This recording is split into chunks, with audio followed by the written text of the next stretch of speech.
¿Alguna vez has sentido que estás avanzando, pero en realidad no estás llegando a ningún lugar? Como si tu vida fuera un desierto interminable. Caminas, luchas, sigues adelante, pero por dentro estás cansado, han confundido e incluso frustrado con Dios. Ahora imagina esto: miles de personas caminando bajo un sol implacable. Ni ciudades, ni comodidades, ni certezas. Solo arena, silencio y preguntas sin respuesta. Un pueblo que fue liberado de la esclavitud, pero que aún no sabe vivir en libertad. Ese pueblo eres tú, soy yo, porque el mayo ere desierto no siempre está afuera. Muchas veces está dentro del corazón. Y aquí es donde esta historia golpea fuerte. El libro de Números no es solo un conteo de personas, es el relato de decisiones que abren destinos o los retrasan por años. Es la historia de personas que vieron milagros, pero aún así dudaron, que caminaron con Dios, pero no confiaron en Él. Tal vez hoy estás exactamente en ese punto, cansado de esperar, dudando, preguntándote si realmente vale la pena seguir. Pero lo que estás a punto de escuchar puede cambiar la forma en que entiendes tu proceso, tu dolor y tu camino. Porque este no es solo un relato antiguo, es tu historia. Si decides escucharla hasta el final, el desierto y el comienzo de un conteo. Imagina por un momento el silencio, ese silencio profundo que solo existe en el desierto. No hay ruido de ciudades, no hay distracciones, solo el viento que levanta la arena y el murmullo lejano de miles de personas tratando de sobrevivir un día más.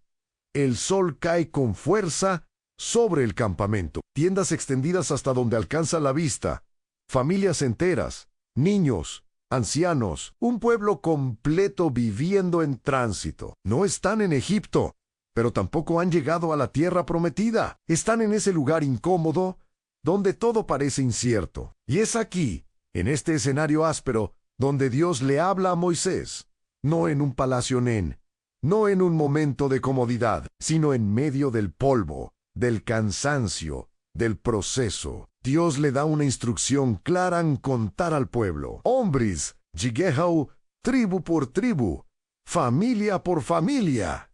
Ahora, detente a pensar en esto. ¿Por qué contar a personas que están en el desierto? ¿Por qué organizar cuando todo parece provisional? Porque para Dios, nada es improvisado. Este censo no era un simple registro administrativo como los que conocemos hoy. En el contexto antiguo, contar a un pueblo implicaba reconocer su identidad, su valor y su propósito. Era una forma de decir: tú perteneces, tú tienes un lugar, tú no estás perdido en la multitud.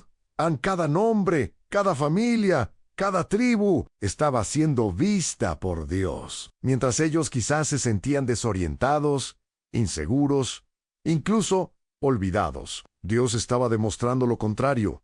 Él sabía exactamente quiénes eran y dónde estaban. Y hay algo aún más profundo.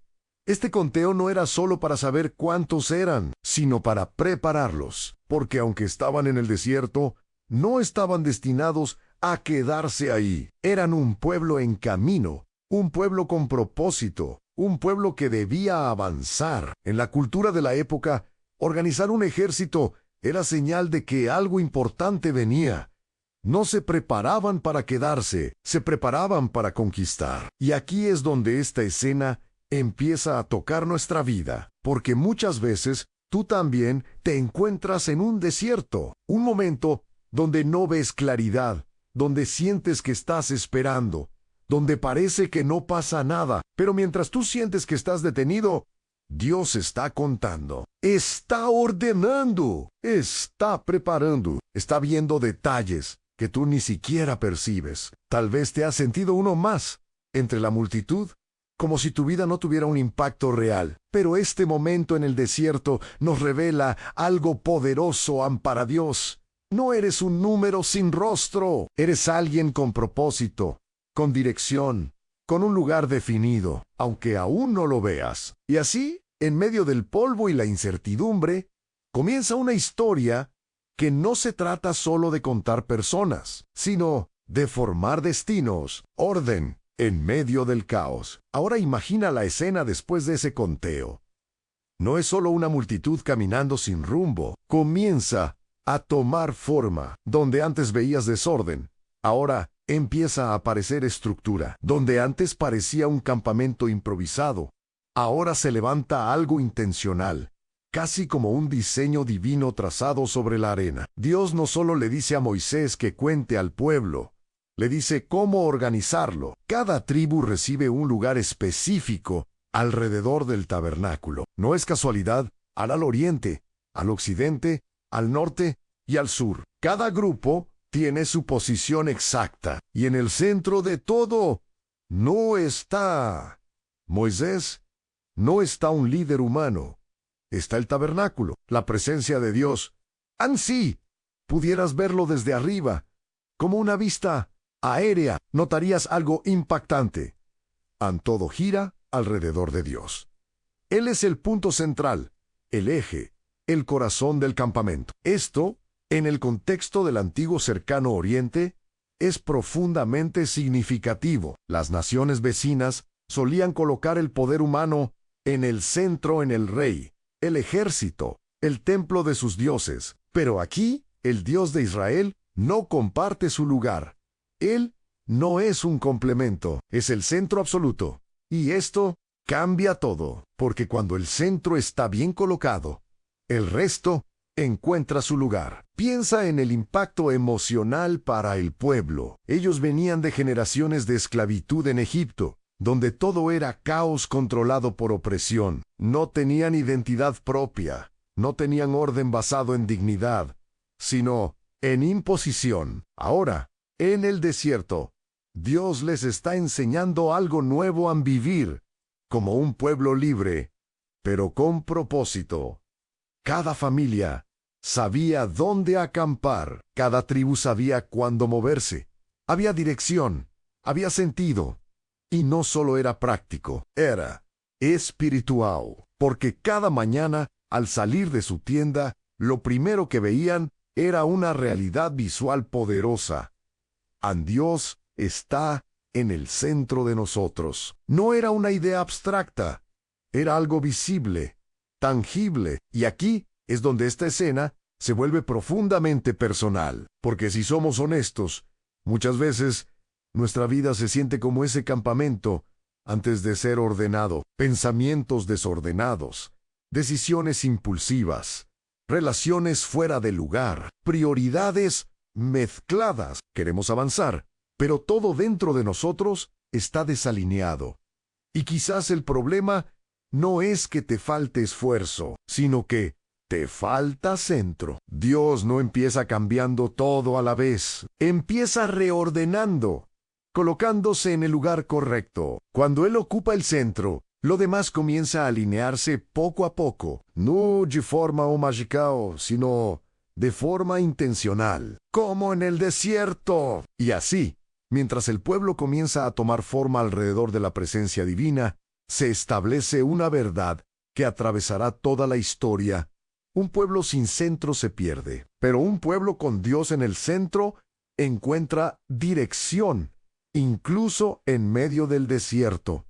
Los levitas han llamados a algo diferente, y en medio de este orden que comienza a tomar forma, hay un detalle que rompe el patrón, algo que llama la atención si miras con cuidado. Mientras todas las tribus son contadas para la guerra, hay una que queda fuera de ese conteo militar, la tribu de Levían, no porque sean menos importantes, sino porque su llamado es distinto.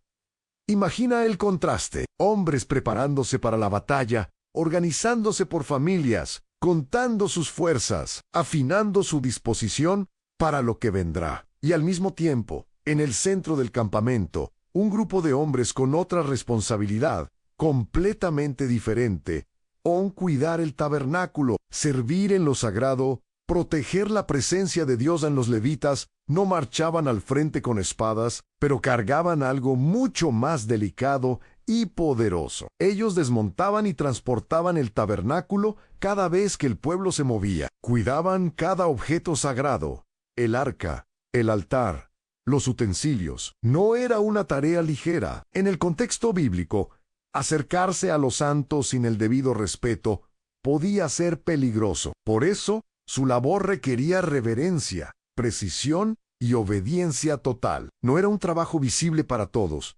pero era esencial para todos. Y aquí hay algo profundamente significativo, mientras otras naciones confiaban en su fuerza militar. Israel era llamado a entender que su verdadera seguridad no estaba en el número de soldados, sino en la presencia de Dios en medio de ellos. Los levitas eran un recordatorio viviente de eso. Cada vez que alguien los veía trabajando en el tabernáculo, debía recordar: no somos fuertes porque somos muchos. Somos fuertes porque Dios está con nosotros. Y si lo llevamos a lo humano, a lo cotidiano, ¿cuántas veces medimos el valor por lo visible? Por lo que se aplaude, por lo que se reconoce, por lo que parece importante desde afuera, pero Dios rompe ese esquema. Él aparta una tribu entera, no para pelear batallas externas, sino para sostener lo espiritual, lo invisible, lo eterno. Ser levita no era una posición cómoda. No tenían herencia de tierra como las demás tribus. Su provisión dependía de Dios y del pueblo. Vivían en una dependencia constante, pero también vivían cerca, muy cerca de la presencia. Y eso lo cambia todo, porque hay una intimidad que solo experimentan aquellos que están dispuestos a acercarse, a cuidar, a servir, sin buscar protagonismo. Y aquí, casi sin darte cuenta, la historia te confronta. Tal vez has estado buscando un lugar donde ser visto, cuando Dios te está llamando a un lugar donde ser fiel. Tal vez has medido tu valor por lo que otros reconocen, cuando Dios ya te dio un propósito, aunque nadie más lo note. En medio de un pueblo que se prepara para conquistar, Dios forma a un grupo que entiende algo más profundo. Antes de avanzar, hay que aprender a honrar su presencia. Y así, en silencio, sin ruido, sin aplausos, los levitas nos enseñan que lo más importante no siempre es lo que se ve, sino lo que sostiene todo lo demás. La pureza del campamento. Y mientras los levitas cuidan lo sagrado en el centro, algo más comienza a tomar forma en los bordes del campamento. Algo menos visible, pero igual de importante: la pureza. Dios le da a Moisés instrucciones que, a primera vista, pueden parecer duras o incluso incómodas. Habla de separar a quienes están ritualmente impuros, de tratar enfermedades, de restaurar relaciones dañadas, de devolver lo que fue tomado injustamente. Pero si te detienes un momento, entenderás que no se trata solo de reglas, se trata de algo mucho más profundo. Dios está en medio del pueblo. Imagina eso por un segundo. No es un Dios lejano, escondido en un templo inaccesible, como en otras culturas de la época. No en aquí. El Dios de Israel habita en medio del campamento.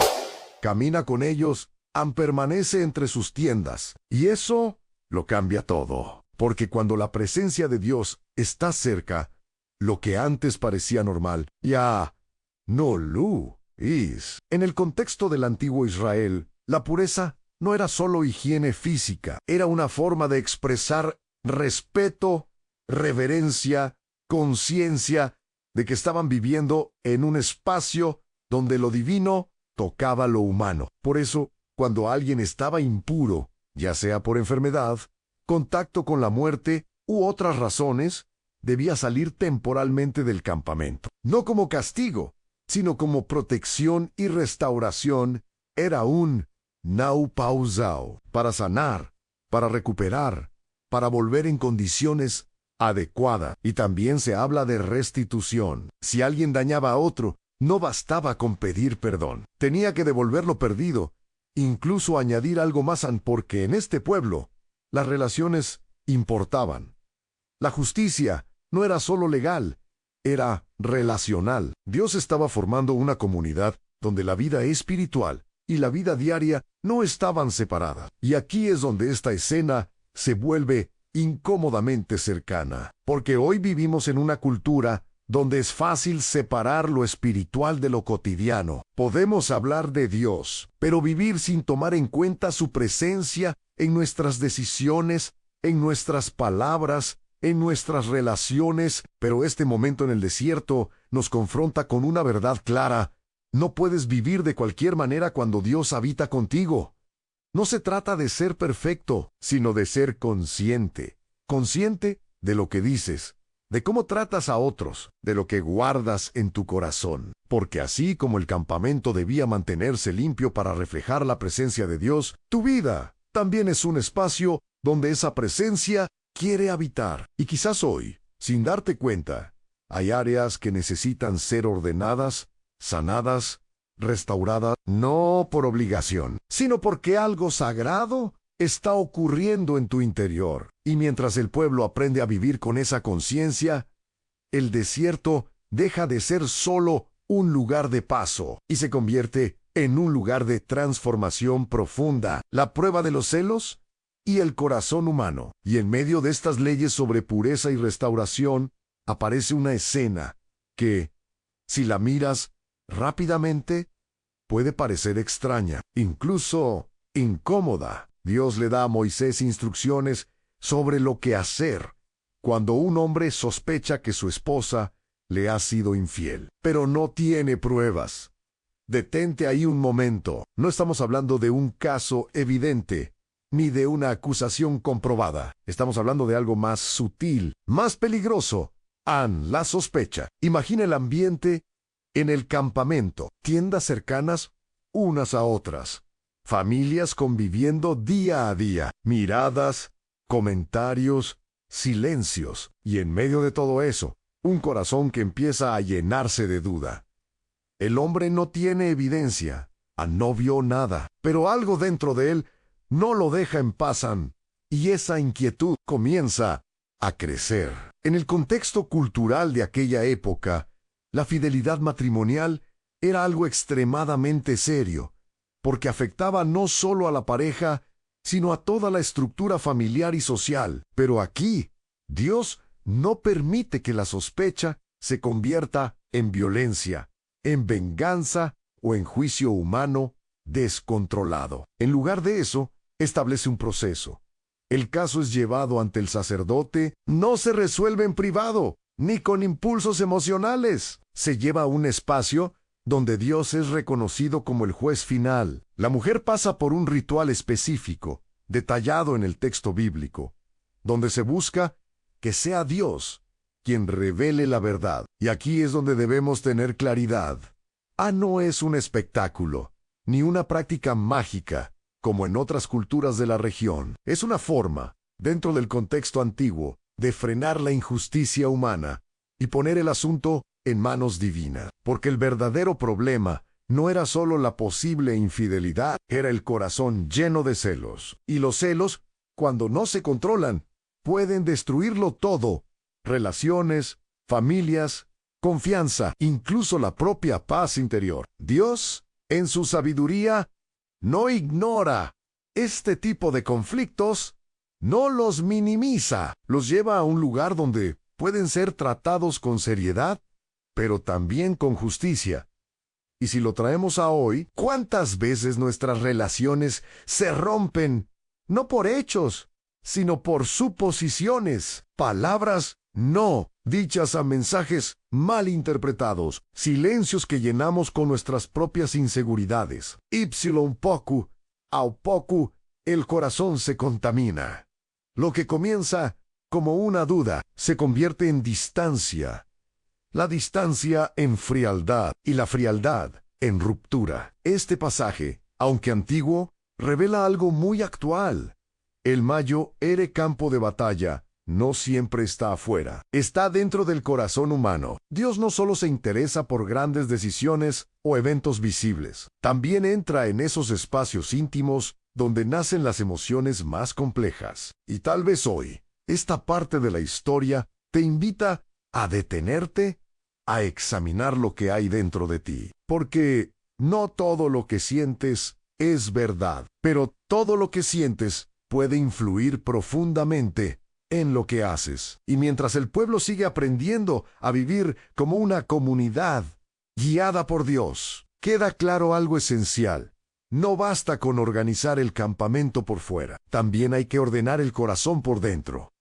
El voto nazareo en consagración radical. Y después de ver cómo Dios trata, incluso los conflictos más íntimos del corazón, la Naja Chivau da un giro sorprendente. Ahora, no se trata de problemas, sino de decisiones voluntarias, decisiones que nacen no de la obligación, sino del deseo profundo de acercarse más a Dios. Aquí aparece el voto nazareo. Imagina a un hombre o una mujer del campamento, alguien común, sin un rol especial como los levitas, sin una posición de liderazgo, pero con un anhelo intenso en su interior, un deseo de apartarse por un tiempo para Dios. Y ese deseo se convierte en una decisión visible. El voto nazareo implicaba 3 cosas principales, descritas claramente en el texto bíblico: no beber vino ni ningún producto de la vid, no cortarse el cabello y no acercarse a ningún muerto, ni siquiera de un familiar cercano. Ahora, si lo miras desde fuera, puede parecer extraño. ¿Por qué estas reglas? Pero, en el contexto cultural de la época, cada uno de estos elementos tenía un significado profundo. El vino representaba celebración, vida social, placer cotidiano. Renunciar a él no era solo dejar una bebida, era apartarse de lo común para enfocarse en lo espiritual. El cabello sin cortar se convertía en una señal visible, una marca externa de una decisión interna. Era como decirle al mundo: estoy viviendo algo diferente, y evitar la muerte. Incluso la de un ser querido mostraba una separación radical para mantenerse en un estado de pureza continua. No era fácil, no era cómodo. Era una consagración que implicaba sacrificio real. Y lo más impactante es que no era obligatorio. Dios no lo exigía a todo el pueblo. Era una respuesta voluntaria de alguien que quería ir más allá, que no se conformaba con lo básico. Y aquí es donde esta escena empieza a hablar directamente a lo profundo, porque dentro del mismo campamento, todos eran pueblo de Dios, pero no todos vivían su relación con Él de la misma manera. Algunos cumplían lo necesario, otros elegían acercarse más y eso sigue siendo igual hoy. Hay momentos en la vida donde algo dentro de ti te impulsa a dar un paso más dejar cosas, hábitos, rutinas, no porque estén prohibidas en sí mismas, sino porque quieres experimentar algo más profundo con Dios.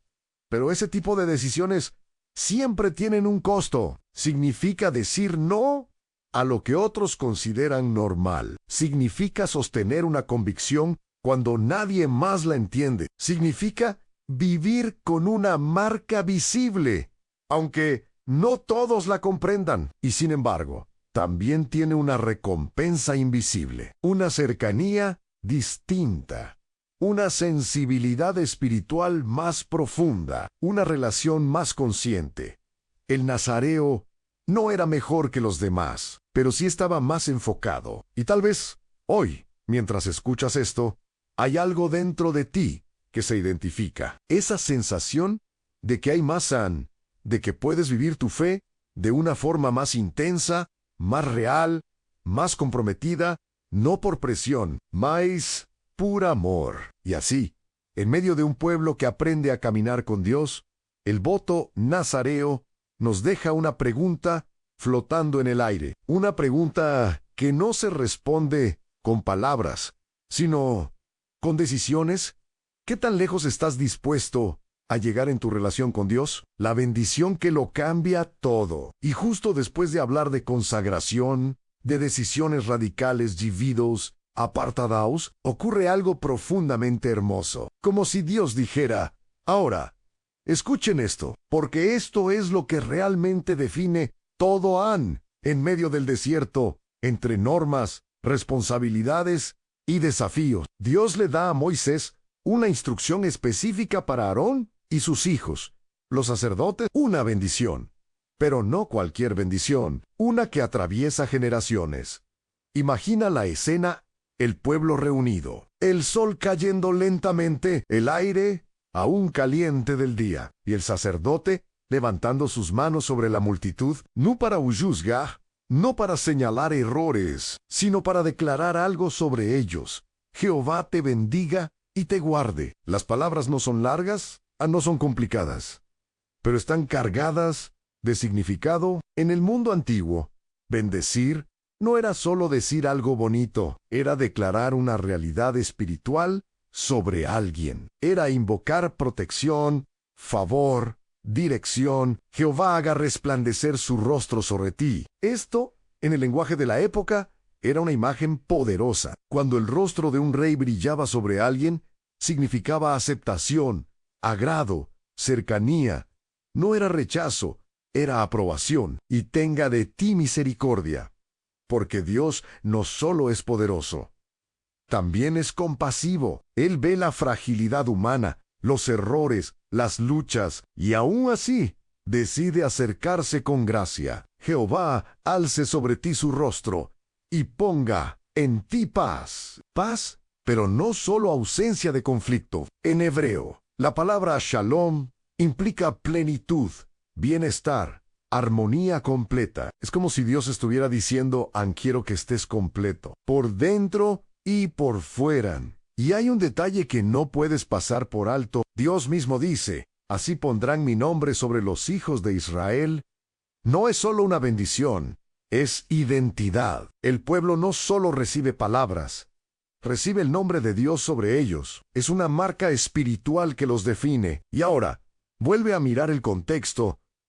Están en el desierto, sin tierra propia, sin estabilidad, sin seguridad visible, pero tienen algo más grande que todo eso: la bendición de Dios sobre sus vidas. Y aquí es donde esta escena se vuelve profundamente personal, porque muchas veces buscamos seguridad en lo externo, en estabilidad, recursos, certezas, pero esta bendición nos recuerda que hay algo más poderoso que cualquier circunstancia. El favor de Dios en su presencia, su paz. Tal vez hoy no tienes todo resuelto. Tal vez estás en un momento de incertidumbre, como ese pueblo en el desierto. Pero esta bendición sigue teniendo fuerza, no es solo para ellos. Es una verdad que sigue resonando.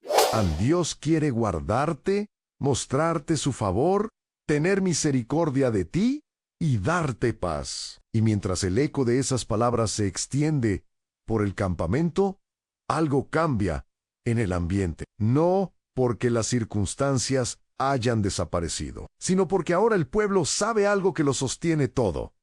No caminan solos, caminan bajo la bendición de Dios, a la nube que guía. Y después de recibir esa bendición que cubría al pueblo como un manto invisible, ahora viene algo que podían ver con sus propios ojos. Algo tangible, algo imposible de ignorar. La nube imagina despertar en el desierto. El aire aún fresco antes de que el sol comience a quemar la tierra. Sales de tu tienda, miras hacia el centro del campamento, y allí está, suspendida sobre el tabernáculo. No es una nube común, no se mueve como las demás, no desaparece con el viento, permanece, es clara, visible, constante, y todos saben lo que significa. Dios está ahí. De día, esa nube cubre, protege del sol abrasador. Marca el lugar donde habita la presencia divina. Pero cuando cae la noche, algo cambia. La nube se transforma en fuego, un resplandor vivo, intenso, que ilumina la oscuridad del desierto. Donde antes había sombras y temor, ahora hay luz. Donde había incertidumbre, ahora hay dirección. Esto no es simbólico, es real dentro del relato bíblico. El pueblo no tenía mapas, no tenía rutas marcadas ni caminos seguros. El desierto era impredecible, peligroso, lleno de amenazas invisibles, en terrenos hostiles Fautau y Aguao, enemigos potenciales, pero tenían algo que ninguna otra nación tenía: la guía directa de Dios.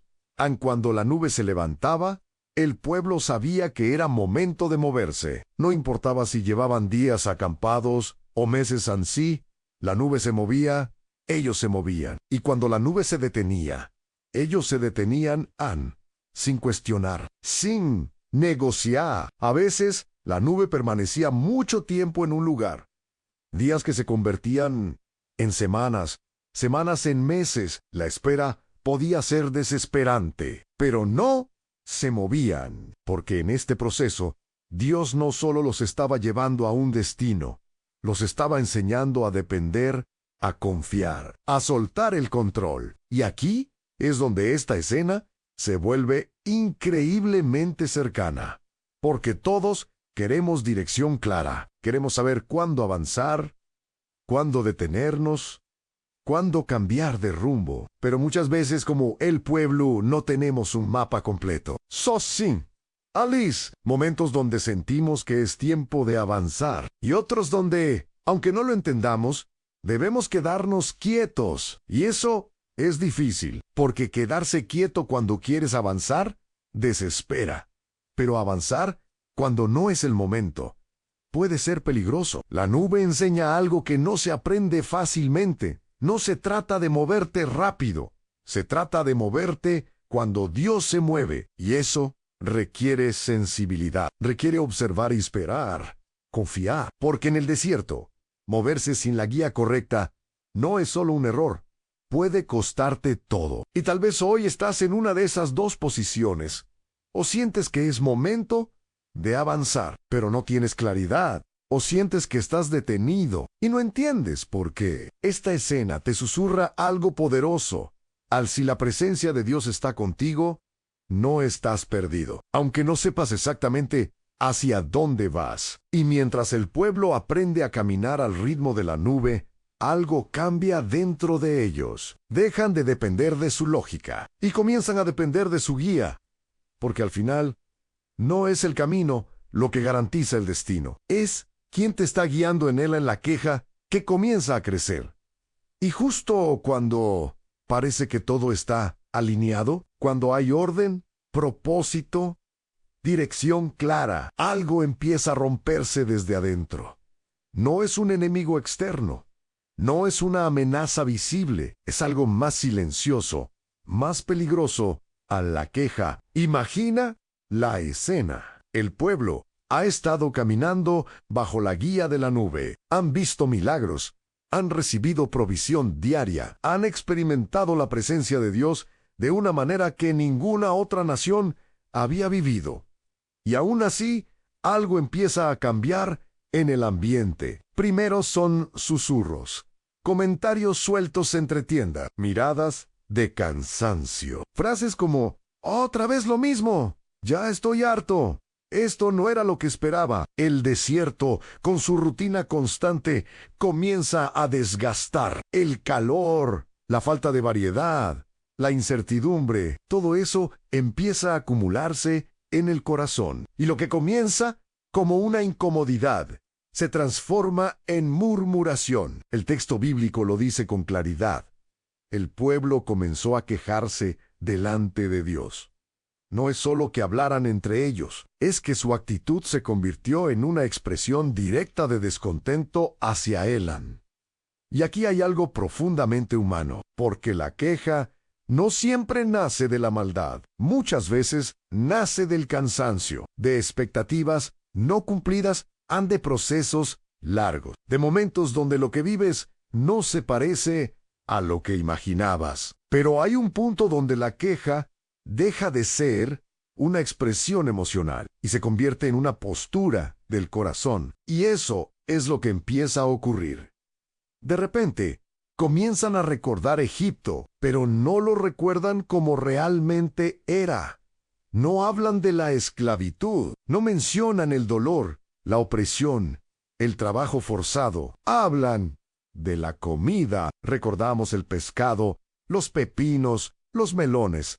Es increíble. El corazón humano tiene la capacidad de distorsionar el pasado cuando el presente se vuelve incómodo. Idealizan un lugar donde eran esclavos, solo porque el presente les exige fe. Y aquí es donde esta escena se vuelve profundamente personal. ¿Cuántas veces has mirado hacia atrás con nostalgia, olvidando por qué tuviste que salir de ese lugar? Relaciones que no eran sanas, etapas que te limitaban, decisiones que sabías que no eran correctas. Pero cuando el proceso se vuelve difícil, la memoria se vuelve selectiva. Y el peligro no está solo en recordar, sino en desear volver. El pueblo no solo estaba cansado, estaba perdiendo perspectiva. Y cuando pierdes perspectiva, comienzas a cuestionar incluso lo que antes sabías que era una bendición. El maná, que era provisión diaria de Dios,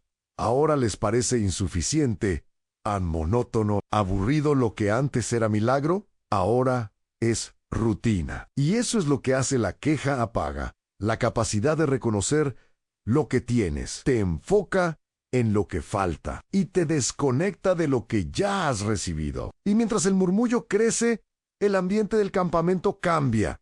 Ya no hay solo orden y dirección. Ahora hay tensión, insatisfacción, en un peso emocional que se extiende de tienda en tienda, porque la queja, cuando no se detiene, nunca se queda en silencio. Siempre se contagia. Y así, casi sin que nadie lo note al principio, el corazón del pueblo comienza a alejarse, no geográficamente, sino espiritualmente, porque el mayor peligro en el desierto no era perder el camino, era perder la confianza en aquel que los estaba guiando. El fuego del descontento, y cuando la queja deja de ser un susurro y se convierte en una actitud colectiva, algo se enciende literalmente. El texto bíblico describe que el fuego de Dios comenzó a arder en los extremos del campamento, no en el centro, no cerca del tabernáculo, sino en los bordes, como si el descontento que había empezado de forma silenciosa ahora tuviera consecuencias visibles. Me imagina el momento. De repente, gritos en confusión, personas corriendo de un lado a otro. El fuego avanza, consumiendo parte del campamento. No es un incendio común. No es algo que puedan controlar con agua o con esfuerzo humano. Es una respuesta divina. Y aquí es importante entender algo. No es un acto impulsivo de enojo, como si Dios reaccionara sin control. En el contexto bíblico, este tipo de juicio revela algo más profundo. Muestra que el corazón del pueblo se está desviando peligrosamente. La queja no era solo incomodidad, era rechazo. Rechazo a la provisión, al rechazo al proceso. Rechazo, en el fondo, a Dios mismo. Y cuando eso se instala en una comunidad entera, las consecuencias no tardan en aparecer. Pero en medio del caos, alguien actúa. Moisés imagina su posición. Él escucha el clamor del pueblo, ve el fuego, siente el peso de la situación. No se queda paralizado, no responde con enojo hacia ellos. Intercede, clama a Dios, no con discursos largos, no con argumentos complejos, sino con una dependencia profunda. Sabe que la solución no está en él, sino en aquel que tiene el control. Ipsilo augu, okugi, el fuego se detiene. Así de claro, así de poderoso. La intercesión de un hombre cambia el curso de una situación que parecía fuera de control. Y ese lugar recibe un nombre, Tabera, que significa lugar de ardor. No es solo una marca geográfica, es un recordatorio, un punto en el camino que dice, aquí ocurrió algo, aquí aprendimos algo. Y aquí es donde esta escena golpea fuerte en lo personal, porque todos, en algún momento, hemos estado en ese lugar donde la queja empieza a crecer dentro de nosotros. Y muchas veces no vemos el impacto inmediato. Pensamos que es algo pequeño, algo pasajero. Pero el descontento sostenido termina afectando más de lo que imaginamos. Afecta nuestras decisiones, nuestra forma de ver la vida, nuestra relación con Dios. Pero también hay otra verdad poderosa en esta escena. La intercesión importa. Alguien que ora alguien que se pone en medio, alguien que no se rinde cuando otros ya están consumidos por la frustración. Puede marcar la diferencia. Tal vez hoy no eres el que está quejándose. Tal vez eres el que puede interceder por tu familia, por alguien cercano, incluso por ti mismo. Porque aunque el fuego del descontento puede encenderse rápido, también puede apagarse cuando alguien decide volver su corazón hacia Dios, y así el pueblo sigue avanzando. Pero ya no es el mismo. Ahora lleva una marca más en su historia, una advertencia silenciosa de lo que ocurre cuando el corazón se desvía. Y una evidencia clara de que, incluso en medio del juicio, la misericordia aún responde al clamor sincero, el clamor por carne. Y aunque el fuego se apagó, el problema no desapareció, porque el corazón que no cambia vuelve al mismo lugar. El pueblo sigue caminando, pero ahora el murmullo ya no es solo incomodidad. Se vuelve deseo, un deseo intenso, casi desesperado. Queremos carne. Imagínalo, personas llorando a la entrada de sus tiendas. No es una simple conversación, es un clamor colectivo, una escena cargada de emoción, de frustración, de insatisfacción profunda. El texto menciona que la gente extranjera entre ellos comenzó este anhelo y pronto se contagió al resto del pueblo. Esto también es importante en el contexto. No todos compartían la misma historia espiritual, pero la influencia se extendía rápidamente y de nuevo el pueblo empieza a mirar hacia atrás. Egipto vuelve a aparecer en su memoria, pero otra vez distorsionado. Hablan de pescado, de verduras, de sabores. No mencionan los látigos, no hablan del dolor, solo recuerdan lo que alimentaba el cuerpo, olvidando lo que esclavizaba el alma. Y entonces dicen algo que revela todo niustra aumau si secao. Nada hay sino este maná. Detente ahí. El maná no era comida común, era provisión sobrenatural. Cada mañana aparecía sobre la tierra como una capa fina, como iskaksha. Tenía sabor agradable, podía prepararse de diferentes formas. Era un milagro diario, y sin embargo, ya no lo valoran. Lo que antes era suficiente, ahora es motivo de queja, porque el problema nunca fue el maná, fue el corazón. Y aquí es donde la escena se vuelve aún más intensa. Dios escucha a An y responde, pero no como ellos esperaban. Les dice que tendrán carne, no por un día, ni por dos, sino por todo un mes, hasta que les salga por la nariz, hasta que les resulte aborrecible. Es una respuesta fuerte, difícil y procesa, pero revela algo profundo. Hay momentos en los que Dios permite que recibas exactamente lo que tanto insistes, no porque sea lo mejor, sino para mostrarte lo que hay en tu interior. A veces pensamos que lo que nos falta es lo que nos hará felices, pero cuando lo obtenemos, descubrimos que el vacío sigue ahí. Moisés, al escuchar esto, se sorprende. Humanamente, parece imposible alimentar a tanta gente con carne en medio del desierto. Él mismo expresa su duda, y entonces ocurre algo inesperado. Dios envía un viento que trae codornices desde el mar, aves que caen en abundancia alrededor del campamento, suficientes para todos. La escena es impactante, personas recogiendo carne durante horas, montones acumulados. Una provisión exagerada, abundante, imposible de ignorar. Pero mientras aún tienen la carne en la boca, antes de que puedan disfrutarla plenamente, viene una plaga. El texto bíblico no entra en todos los detalles, pero es claro.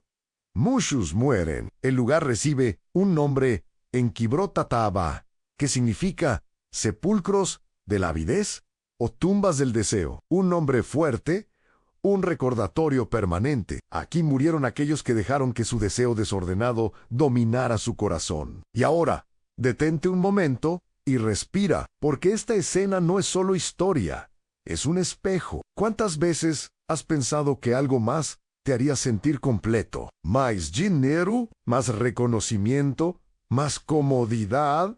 a más algo, pero cuando ese deseo se convierte en obsesión, deja de ser una necesidad y se transforma en un riesgo. No todo lo que deseas es bueno para ti, y no todo lo que Dios te da es necesariamente una aprobación.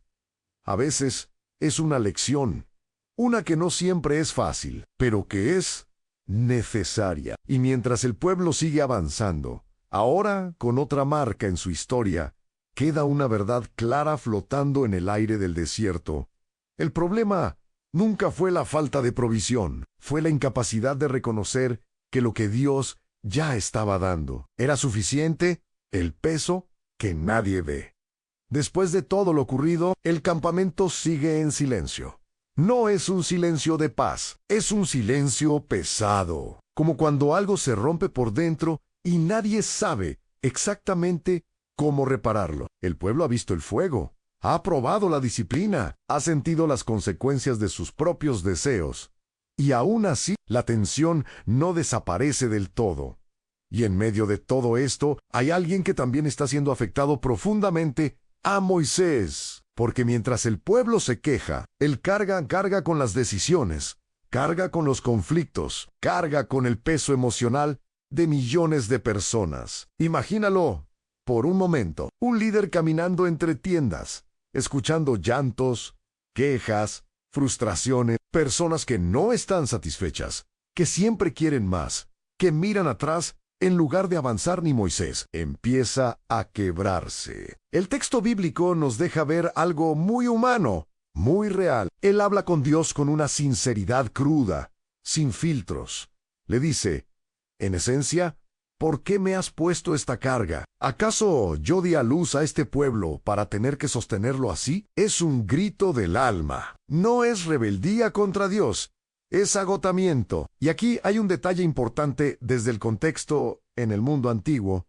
El líder no solo gobernaba, también era responsable del bienestar total del pueblo. Era juez, mediador, guía espiritual, administrador. Todo recaía sobre él. Ni Moisés ya no puede más. Incluso llega a decir algo fuerte, aunque prefiere morir antes que seguir cargando con ese peso solo. Detente. Ahí, esto no es debilidad, es humanidad. A veces pensamos que los grandes líderes de la Biblia eran inquebrantables, pero aquí vemos lo contrario. Vemos a un hombre fiel, completamente agotado, y es en ese punto cuando Dios responde, a no con reproche, a no con enojo, sino con provisión. Dios le dice que reúna a 70 ancianos de Israel, hombres reconocidos por su liderazgo, por su experiencia, por su respeto dentro del pueblo. Y algo extraordinario ocurre. Dios toma del espíritu que está sobre Moisés y lo comparte con estos hombres. No es que Moisés pierde algo, sino que el peso se distribuye. Y cuando el espíritu viene sobre ellos, comienzan a profetizar. Es una señal visible, clara, de que ahora no está solo. Incluso hay un momento interesante. Dos hombres, Eldad y Medad, no están en la reunión oficial, pero también reciben el espíritu y comienzan a profetizar en el campamento. Algunos se inquietan. Parece fuera de control, pero Moisés responde con una humildad sorprendente. Ojalá todo el pueblo del Señor fuera profeta, y que el Señor pusiera su espíritu sobre todos. Eso cambia la escena completamente. Moisés ya no está defendiendo su posición, está deseando que otros también experimenten lo que él ha vivido. Y aquí hay una enseñanza profunda, casi escondida entre líneas. El peso se vuelve insoportable cuando intentas cargarlo solo. Dios nunca diseñó el liderazgo ni la vida para que se viva en aislamiento. Hay momentos en los que pedir ayuda no es falta de fe, es sabiduría. Y mientras el pueblo sigue avanzando, ahora con más líderes, con una estructura diferente, con una carga compartida, algo empieza a cambiar lentamente. Porque cuando el peso se reparte, el camino se vuelve un poco más llevadero. Y tal vez, solo tal vez, en medio de todo ese desierto, comienza a surgir una nueva forma de avanzar. La crítica que nace en casa y cuando parece que las cosas empiezan a ordenarse, surge un nuevo conflicto, pero esta vez no viene del pueblo en general, viene de más cerca. Ven de casa. Miriam y Aarón, los hermanos de Moisés, comienzan a hablar contra él. No es un ataque frontal. No es algo público al principio. Es ese tipo de conversación que empieza en voz baja, casi como un comentario, pero que lleva dentro una carga profunda. El motivo: aparentan la mujer cusita con la que Moisés se había casado. El texto no entra en muchos detalles, pero menciona este hecho como el punto de partida. En el contexto cultural, esto podía generar tensión, porque el pueblo de Israel tenía una identidad muy marcada y las uniones con extranjeros muchas veces eran vistas con recelo.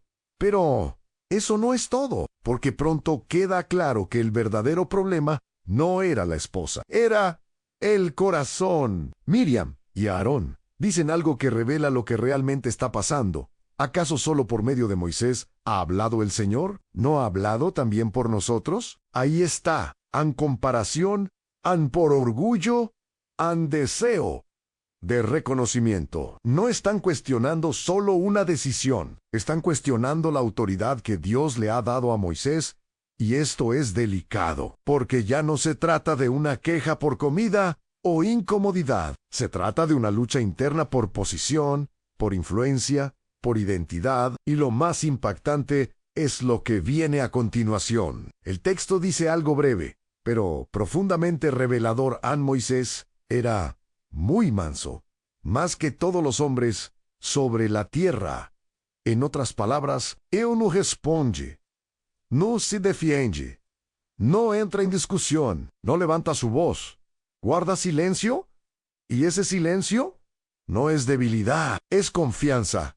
Confianza en que no necesita justificarse, porque Dios vi. Y entonces, de repente, la escena cambia. Dios interviene. Llama a los tres, a Moisés, a Aarón y Miriam. Los hace salir a la entrada del tabernáculo.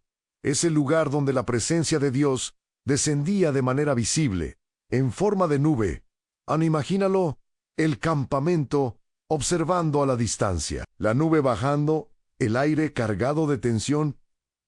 Dios habla y hace una distinción clara. Explica que con los profetas Él se comunica en sueños y visiones.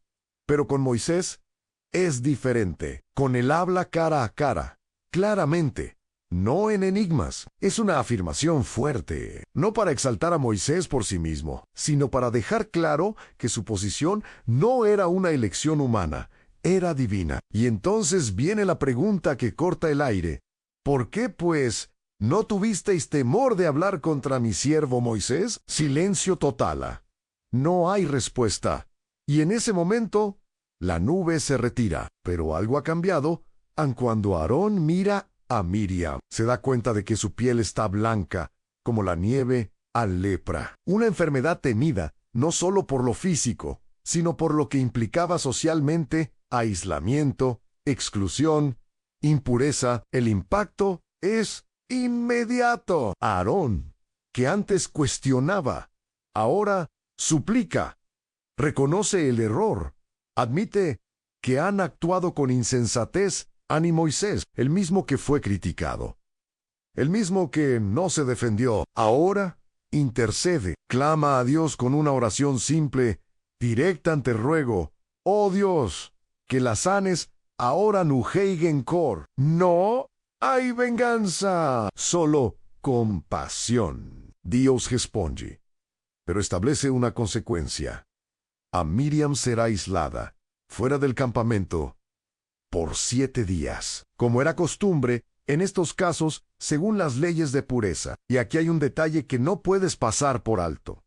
El pueblo entero se detiene, no avanzan, esperan hasta que Miriam regrese. Es como si todo Israel hiciera una pausa, reconociendo que lo que ocurre dentro afecta a todos, y cuando finalmente ella vuelve, el viaje continúa. Pero algo ha quedado claro en el aire del desierto: las batallas más peligrosas no siempre vienen de afuera. A veces nacen en los lugares más cercanos. Y la forma en que respondes puede marcar la diferencia entre la destrucción o la restauración. El momento de decidir en quién creer. Después de todo lo vivido, el fuego, las quejas, la provisión, la disciplina, las tensiones internas, el pueblo llega a un punto crucial. Están a las puertas de algo que durante años solo había sido una promesa. La tierra que Dios les había dicho no es un sueño lejano ya. Está delante de ellos. Desde el desierto de Parán, Moisés recibe una instrucción clara: enviar 12 hombres, uno por cada tribu, para reconocer la tierra de Canaán. No son personas cualquiera, son líderes, hombres respetados, conocidos, con influencia. Entre ellos están nombres que más adelante serán clave: Josué y Caleb. Imagínalo, 12 hombres caminando hacia lo desconocido, dejando atrás el campamento, avanzando hacia una tierra que fluye leche y miel, pero que también está habitada. Suben por el Negev, atraviesan montañas, observan ciudades fortificadas, campus fértiles, viñedos cargados. El contraste es impresionante. Por un lado, abundancia; por otro, peligro. Incluso llegan a un lugar llamado el Valle de Escal, donde cortan un racimo de uvas tan grande que tienen que llevarlo entre 2 hombres, colgado en un palo. Es una imagen poderosa. La promesa es real, la bendición existe. No es una ilusión. Durante 40 días recorren la tierra, 40 días viendo con sus propios ojos lo que Dios había dicho. Pero aquí es donde todo cambia, porque no todos ven lo mismo, aunque están mirando lo mismo. Cuando regresan, el pueblo se reúne expectante. Quieren escuchar, necesitan saber. Y el informe comienza bien. La tierra es buena, fluye leche y miel. Miren su fruto, pero hay un pero. Siempre hay un pero cuando el miedo toma la palabra. Los pueblos que habitan esa tierra son fuertes. Las ciudades son grandes y fortificadas. Y también vimos gigantes. Y de repente el ambiente cambia. A la emoción se convierte en tensión. La esperanza en duda. Caleb intenta calmar al pueblo. Se levanta en medio de todos y dice con firmeza: subamos luego y tomemos posesión de ella, porque más podremos nosotros que ellos. Es una voz diferente. No niega la realidad, pero la interpreta desde la fe. Sin embargo, los otros 10 espías responden con miedo. Dicen que no podrán, que el pueblo es más fuerte, que la tierra devora a sus habitantes, que ellos se veían como langostas en comparación. Y aquí ocurre algo peligroso. El miedo se vuelve contagioso. Lo que comenzó como un reporte, ahora se convierte en una narrativa, una historia que empieza a repetirse en las mentes de todos.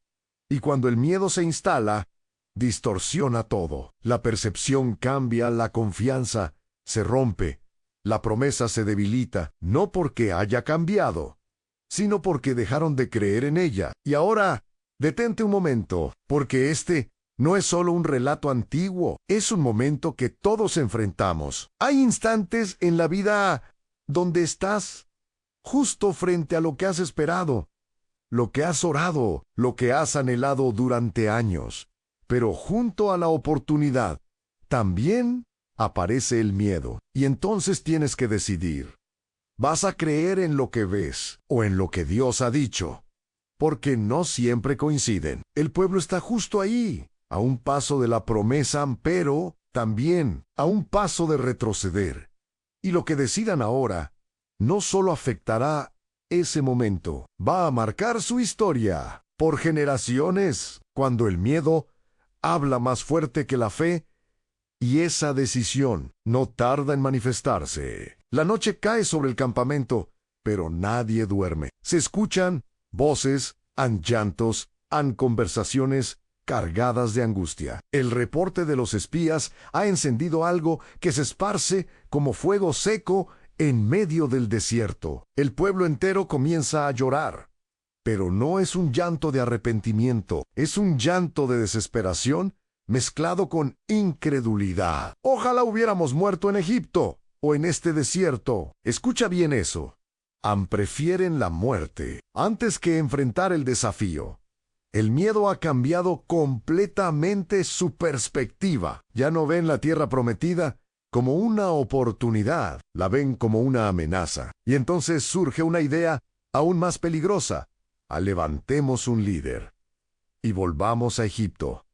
Es un retroceso total. No solo dudan del camino, ahora rechazan la dirección. Es como si todo lo que han vivido hasta ahora, las plagas, la liberación, el mar abierto, el maná, la nube, el fuego, quedara borrado por un solo sentimiento, el miedo. Moisés y Aarón caen rostro en tierra. No discuten, no gritan, se postran. Es un gesto profundo en la cultura de la época, en rendición total, súplica, reconocimiento de que la situación ha superado lo humano. Pero entonces dos voces se levantan nuevamente. Josué y Caleb rasgan sus vestiduras, un acto que en ese contexto expresa dolor profundo, indignación, urgencia espiritual, y hablan al pueblo: no teman, si el Señor se agrada de nosotros, Él nos llevará a esta tierra. No se rebelen contra el Señor, no teman al pueblo de esa tierra. Sus palabras son claras, no están negando el peligro, están recordando quién está con ellos, pero el pueblo ya no quiere escuchar. Cuando el miedo domina, la verdad incomoda, y lo impensable ocurre. La multitud habla de apedrearlos. Sí, a aquellos que están tratando de recordarles la promesa. La escena es tensa, peligrosa, al borde de la tragedia. Y justo en ese momento, la gloria de Dios aparece. La presencia divina se manifiesta en el tabernáculo, visible para todo el pueblo. Silencio inmediato. Dios habla, y sus palabras son firmes. ¿Hasta cuándo me ha de irritar este pueblo? ¿Hasta cuándo no me creerán con todas las señales que he hecho en medio de ellos? No es falta de evidencia, es falta de fe. Después de todo lo que han visto, aún deciden no confiar. Dios anuncia juicio, habla de herirlos, de desheredarlos, de comenzar de nuevo con Moisés. Es un momento crítico, pero otra vez Moisés interviene, se pone en medio. No defiende al pueblo porque lo merezca, sino porque entiende el corazón de Dios y el impacto que esto tendría. Apela al carácter de Dios, a su misericordia, su paciencia, su grandeza. Le recuerda cómo las naciones verían esto, cómo interpretarán lo que ha pasado. Es una intercesión profunda, valiente, y Dios responde en perdón. Pero establece una consecuencia. Esa generación no entrará en la tierra. 40 días explorando se convierten en 40 años de caminar, en un año por cada día. El desierto ya no es solo tránsito, se convierte en disciplina, y todos aquellos que dejaron que el miedo gobernara no verán el cumplimiento. Solo Josué y Caleb, entre esa generación, entrarán porque tuvieron otro espíritu, porque decidieron creer cuando era más fácil dudar. Y aquí es donde todo se vuelve personal, porque esta no es solo la historia de un pueblo antiguo, es la historia de cada decisión que tomas cuando el miedo te grita y la fe te susurra en el miedo. Siempre será más ruidoso, pero la fe es la que te lleva más lejos. Y ahora, mientras el pueblo se prepara para caminar, no hacia la promesa inmediata, sino hacia años de proceso, queda una verdad marcada en la arena del desierto. No es que Dios no cumpliera su promesa, es que ellos eligieron no creer lo suficiente como para entrar en ella. Y ahora, después de todo este recorrido, la pregunta ya no es qué le pasó a ese pueblo en el desierto. La pregunta hoy es: ¿qué está pasando contigo? Porque Números no termina solo con una generación que falló, termina con una advertencia silenciosa y poderosa. puedes estar cerca de la promesa. Y aún así, no entrar. Puedes ver milagros. Y aún así vivir con miedo. Puedes caminar con Dios. Y aún así, no confiar en Él. Eso es lo que más duele. Pero también, aquí está lo más esperanzador. Dios nunca abandonó al pueblo, ni en su quejá, ni en su rebeldía, ni en sus errores. Y si no los abandonó a ellos, tampoco te va a abandonar a ti. Tal vez has perdido tiempo. Tal vez tomaste decisiones que te alejaron. Tal vez sientes que tu desierto se ha alargado más de lo que esperabas. Pero tu historia no ha terminado. Hoy puedes decidir diferente. Hoy puedes creer en lugar de dudar. Hoy puedes avanzar aunque no entiendas todo. Porque al final, no es el desierto lo que define tu destino. Es la decisión que tomas dentro de Elan. Si este mensaje tocó tu corazón, no lo ignores. Suscríbete, dale like y compártelo con alguien que esté pasando por su propio desierto. Y recuerda esto, Dios sigue contigo, sigue guiando, y todavía hay una tierra prometida esperándote.